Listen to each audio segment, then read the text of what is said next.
Hello dear students, स्वागत है एक बार फिर से आपके अपने चैनल डिफेंस ट्यूटर में। आज की इस वीडियो में हम बात करेंगे कोस्ट गार्ड, नाविक, जीडी, डीबी और यांत्रिक के रिगार्डिंग साइंस के प्रैक्टिस सेट नंबर 18 को।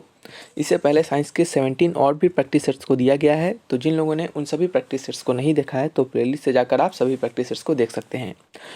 तो चलिए आज की इस वीडियोस को स्टार्ट करते हैं और आपको बता दें कि इन सभी वीडियोस के पीडीएफ के रिगार्डिंग हमने आपके लिए 89 रुपीज़ का बैचेस प्लान किया है। तो जिन स्टूडेंट ने अभी तक इन बैचेस को नहीं लिया है तो ज़रूर जाकर ले, ताकि आपको इन सभी वीडियोस के पीडीएफ आपको मिल सके। जितने भी आपके 0 to 2022 बैचेस के रिगार्डिंग जो भी आपको वीडियोज़ दिए जाते हैं उन सभी वीडियोज़ के पीडीएफ, साथ ही साथ प्रीवियस बैचेस के पीडीएफ और आपको इंपॉर्टेंट फार्मूलाज के पीडीएफ और क्वेश्चंस प्रैक्टिस सेट्स और आपको कहे तो प्रैक्टिस सेट्स के भी पीडीएफ आपको लास्ट टाइम में दिए जाएंगे।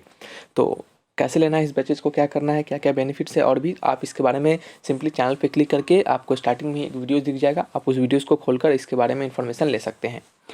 तो चलिए बढ़ते हैं अपने इस वीडियोस की ओर। और यहाँ पे पहला क्वेश्चन यहाँ पे देख सकते हैं, यहाँ लिखा जा रहा है कि optical fibre are based on the principle of. Optical fibre जो होता है यानी प्रकाशित तंतु किसकी परिघटना पर आधारित होते हैं, यानी ऑप्टिकल फाइबर जो होता है वो किस पे बेस्ड होता है। तो ऑप्टिकल फाइबर जो होता है वो आपके टोटल इंटरनल रिफ्लेक्शन पे बेस्ड होता है। ऑप्टिकल फाइबर जो होता है वो एक प्रकार का आप कह सकते हैं कि इतना पतला कह सकते हैं कि वायर होता है, फिर इतना पतला आप कह सकते हैं कि तार होता है जो आपके बाल से भी, इवन आपके एक सिंगल हेयर से, सिंगल आपका अगर बाल तोड़ेंगे उससे भी ज़्यादा यह पतला होता है।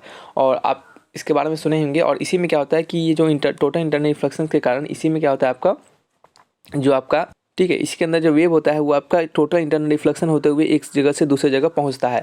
और इसी की मदद से आप जितने भी इंटरनेट के बारे में सुनते होंगे, आप जो इंटरनेट चलाते हैं वो सभी क्या होता है, सब ऑप्टिकल फाइबर पे ही बेस्ड होता है। ठीक है, तो ये जो आपका ऑप्टिकल फाइबर होता है वो टोटल इंटरनल रिफ्लेक्शन के प्रिंसिपल पे वर्क करता है।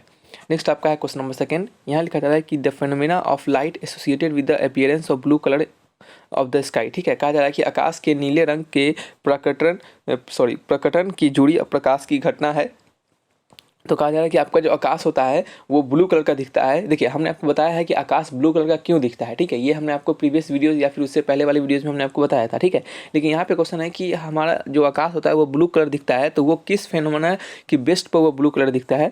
तो वो हमें स्कैटरिंग के बेसिस पे क्या होता है, वो ब्लू कलर दिखता है। तो इसका आंसर क्या होता है, बिखरना, यानी option number 4 is the right answer.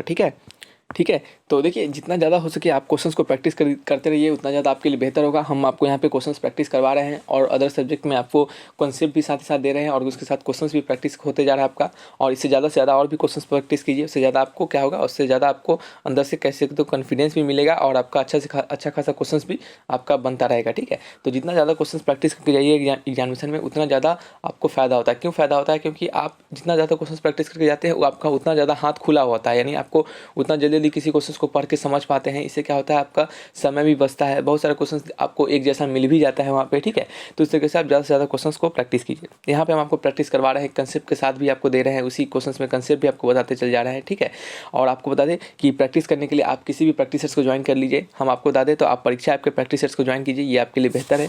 इसमें क्या आपको है कि डिफेंस एग्जाम के डिफेंस पैकेज के लिए ऑल एग्जाम पास वाले 3 मंथ वैलिडिटी वाले प्रैक्टिस सेट्स को ज्वाइन कर लीजिए। ठीक है, जिसका प्राइस आपको 599 रुपीज़ में है। लेकिन यदि आप ट्यूटर 50 का कोड डालिएगा कैपिटल लेटर में TUTUR50 ट्यूटर 50 का कोड डालिएगा तो ये आपको सिर्फ 299 रुपीज़ में मिल जाएगा। कितना, 299 रुपीज़ में मिल जाएगा।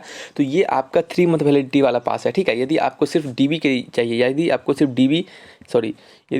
डीबी के लिए चाहिए या फिर जीडी के लिए चाहिए तो इसका प्राइस है 300 रुपया। और यदि आप ट्यूटर 50 का कोड डालते हैं तो इसका प्राइस हो जाता है आपका 150 रुपया। तो ये सिंगल प्रैक्टिस सेट्स है, यानी आपके सिंगल एग्जामिनेशन के रिगार्डिंग, और ये आपके ऑल एग्जाम प्रैक्टिस सेट्स है, यानी सभी एग्जामिनेशन के रिगार्डिंग है। तो हमारे हिसाब से आपका ये ज़्यादा बेहतर रहेगा, आपके लिए ये ज़्यादा बेहतर रहेगा। ठीक है, तो आप सभी लोग इसको जरूर लीजिए।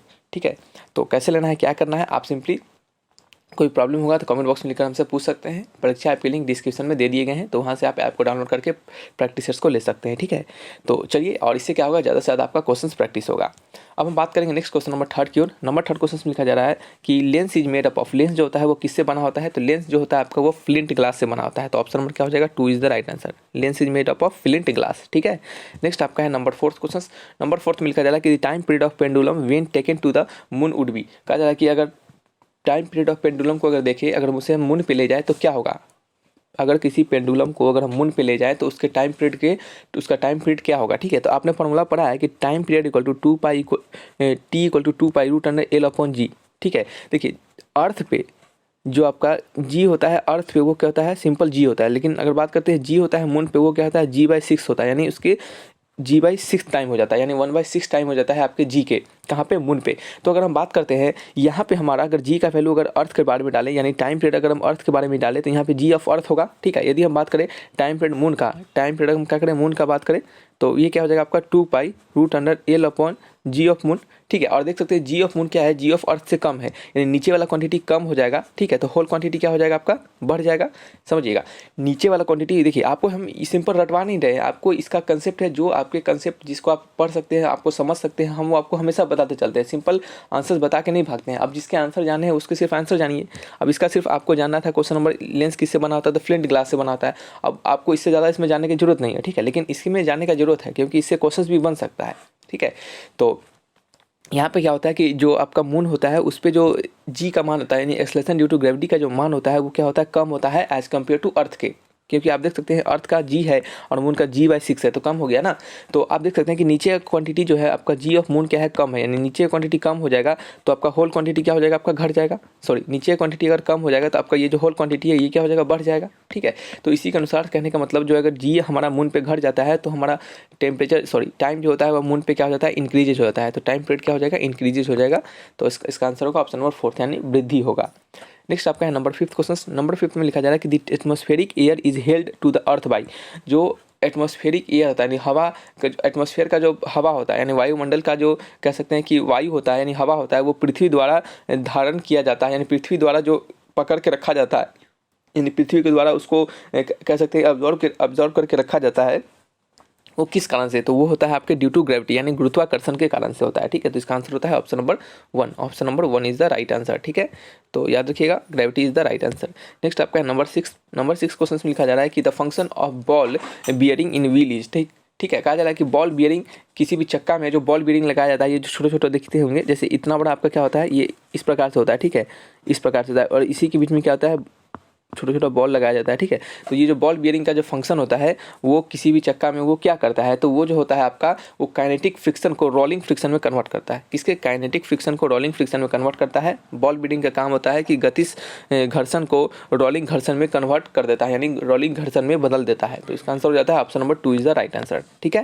नेक्स्ट आपका है नंबर 7 क्वेश्चन। नंबर 7 में लिखा जा रहा है कि shock absorber are usually made of steel as it, shock absorber जो होता है वो यूजुअली स्टील के मेड बने होते हैं। शॉक एब्जॉर्बर जो होता है वो यूजुअली स्टील के बने होते हैं, यानी सदमे अवशोषक आमतौर पर स्टील के बने होते हैं, ऐसा क्यों, ठीक है। तो शॉक ऑब्जर्वर जो होता है वो आपका स्टील का क्यों बना होता है, तो शॉक ऑब्जर्वर स्टील का इसके लिए बना होता है क्योंकि स्टील के पास जो होते हैं वो हायर इलास्टिसिटी होते हैं। तो इसका आंसर होता है ऑप्शन नंबर 3, क्योंकि स्टील के पास क्या होते हैं, हायर इलास्टिसिटी होते हैं। हमने आपको अगर याद होगा तो अगर आप सारे प्रैक्टिस सेट्स को, प्रीवियस इस बैचेस के सारे प्रैक्टिस सेट्स को अगर आप देख रहे होंगे तो वहाँ पर हमने आपको बताया था कि जो सभी आपके जितने भी 3-4 ऑप्शन थे उसमें रबर था, स्टील था और भी कुछ ऑप्शन था। तो वहाँ पर हमने आपको बताया था कि जो गामा होता है यानी आपका इलास्टिसिटी जो होता है वो स्टील का सबसे ज़्यादा होता है, या फिर कहते हैं यंग मॉडुलस जो होता है, यंग्स मॉडुलस, या फिर कह सकते हैं मॉडुलस ऑफ रिजिडिटी जो होता है वो आपका स्टील का सबसे ज़्यादा होता है, ठीक है। क्या होता है, सबसे ज़्यादा होता है।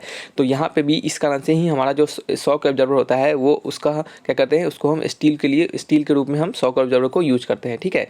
तो शॉक ऑब्जर्वर, स्टील को हम शॉक ऑब्जर्वर के रूप में यूज करते हैं। क्यों यूज करते हैं, तो क्योंकि स्टील का जो होता है वो हायर इलास्टिसिटी होता है, ठीक है।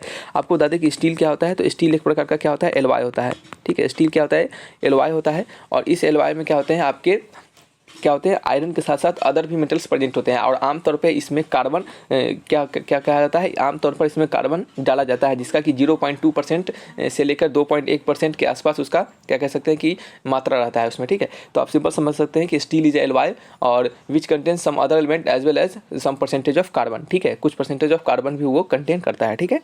तो इसका आंसर हो जाएगा एज हायर इलास्टिसिटी, ठीक है। नेक्स्ट क्वेश्चन की ओर बढ़ते हैं। नेक्स्ट क्वेश्चन आपका है नंबर 8 क्वेश्चन। नंबर 8 क्वेश्चन में लिखा जा रहा है कि among the following material sound travels fastest in, कहा जा रहा है कि इनमें से किस मटेरियल में साउंड जो होता है वो सबसे ज़्यादा फास्ट ट्रैवल करेगा। तो साउंड जो होता है वो आपका सबसे ज़्यादा कहाँ ट्रैवल करेगा, बताइए। निम्नलिखित पदार्थों में ध्वनि सबसे तेज गति में चलती है डैश में, ठीक है। तो साउंड वेव जो होता होगा इनमें से क्या होता है, सबसे ज़्यादा स्टील में ट्रैवल करता है, सबसे फास्टेस्ट स्टील में ट्रैवल करता है। आपको बता दें कि लिक्विड और आपके गैसेस के कंपेरिजन में जो साउंड वेव होता है वो आपके सॉलिड में ज़्यादा ट्रैवल करता है, ठीक है। तो इसका आंसर होता है यहाँ पे steel, steel is the right answer. Next question आपका है नंबर 9 क्वेश्चन। नंबर 9 में लिखा जा रहा है कि द साउंड प्रोड्यूस्ड बाई अबैटिज, ठीक है। एक चमगादड़ के द्वारा जो साउंड प्रोड्यूस होता है वो किस प्रकार का साउंड होता है, एक चमगादड़ के द्वारा जो साउंड प्रोड्यूस होता है वो आपका किस प्रकार का साउंड होता है, यानी चमगादड़ द्वारा उत्पन्न ध्वनि है ठीक है। तो बताइए वो किस प्रकार का साउंड है, तो वो आपके अल्ट्रासोनिक साउंड है, ठीक है, अल्ट्रासोनिक साउंड है। तो इसका आंसर होता है ऑप्शन नंबर 4। एक चमगादड़ के रिगार्डिंग हमने आपको क्वेश्चंस दूसरे तरीके से बताया था कि चमगादड़ क्यों रात में ही दिख पाता है या फिर क्यों रात में वो निकलते हैं।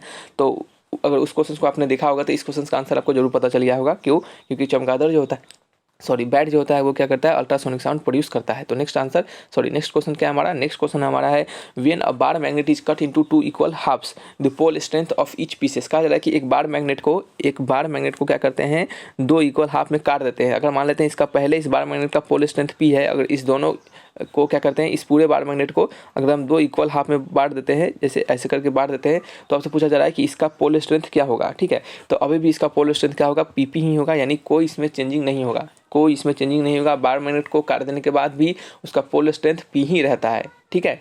तो क्या होगा इसका answer, when a bar magnet is cut into 2 equal halves the pole strength of each pieces क्या होगा, रिमेंस द सेम, वही रहता है, ठीक है। और यहाँ पे कुछ ये भी होता है कि पोल स्ट्रेंथ को काटने के तरीका से भी आपको पूछा जाता है कि किस तरीके से काट रहे हैं, उस पर भी डिपेंड करता है, लेकिन यहाँ पे ऐसा कुछ है नहीं।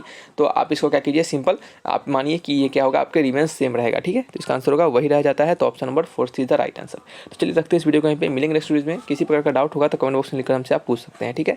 तो thanks for watching my video, तब तक के लिए बाय बाय।